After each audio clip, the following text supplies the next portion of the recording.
Hello, I'm Saginaw's foremost Genius Docent, Ben, and today we're at the Saginaw Art Museum.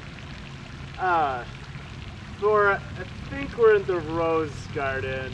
I think you're right. Hold on. Hello, I'm Saginaw's foremost Genius Docent, Ben.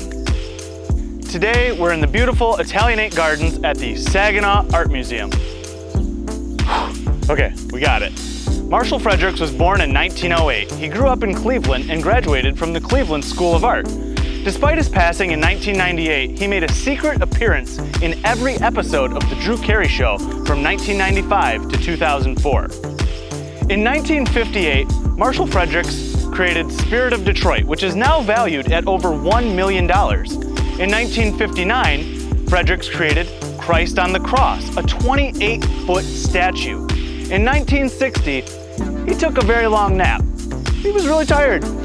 Flying Geese fits in perfectly with Marshall Fredericks' other subject material, such as Two Bears, Boy and Bear, and Leaping Gazelle. He finished on this portrayal of geese because he abandoned his first work, which were two geese tied together, ready to engage in a fight with switchblades. While geese are very aggressive, most found that to be quite unrealistic. Flying Geese was cast many times. This is why there is one cast here at the Saginaw Art Museum and another at the Enrichment Center. For a period of time, every baby born at Saginaw General Hospital was sent home with a cast of flying geese. There are thousands of flying geese in backyards throughout the region. After World War II, the sculptor was commissioned to make fountains, memorials, freestanding sculptures, reliefs, portraits in bronze, and if you were a good boy, he would carve you a birthday cake. Fredericks had a studio off Woodward Avenue for most of his life, so Cranbrook asked him to cast a statue similar to Rodin's The Thinker. Fredericks made it nearly identical, except he cast it as a chimpanzee.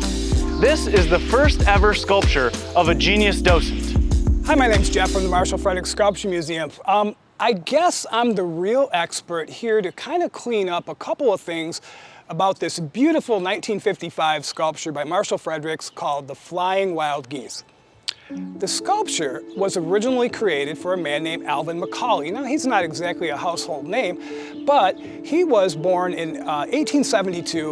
In 1919, he became the president of Packard Motors in Detroit. They were the Rolls-Royce of luxury cars during his lifetime. In 1939, he retired from Packard Motors, and he eventually passed away in 1952. Upon his passing, his wife immediately wanted some type of memorial for him, and she sought out Marshall Fredericks to create this lovely memorial, which is located in Elmwood Cemetery in Detroit. You can see the flying wild geese are transcendent. It's a perfect memorial. They're leaving the bounds of the earth, just like as you would imagine a soul leaving for the heavens. And this is what he wanted to show to the public. The sculpture was eventually finished in 1955. In Elmwood Cemetery, where it was placed by a pond.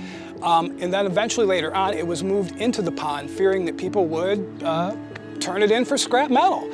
So it was eventually placed in the pond where it still remains to this day. Now, Marshall Fredericks created a lot of these. There's been at least 50 that we know of. While none of them were given away to kids born at Saginaw General Hospital, there's at least 50 of them around the world. They can be found from many colleges, SVSU, Alma College, Northern Michigan University, Meyer Gardens. There's some in Denmark. There's some in South Carolina at Brook Green Gardens. There's all over the world. This is truly a transcendent sculpture that can be found anywhere. Now, a couple other things I just wanted to address. Marshall Fredericks had 5 kids. So I would assume he would have been a very good birthday cake cutter by the time his 5th kid came around. I'm sure he was pretty adept at doing that. Another thing I just wanted to point out, 28 feet is a big sculpture for the Christ on the Cross at Indian River.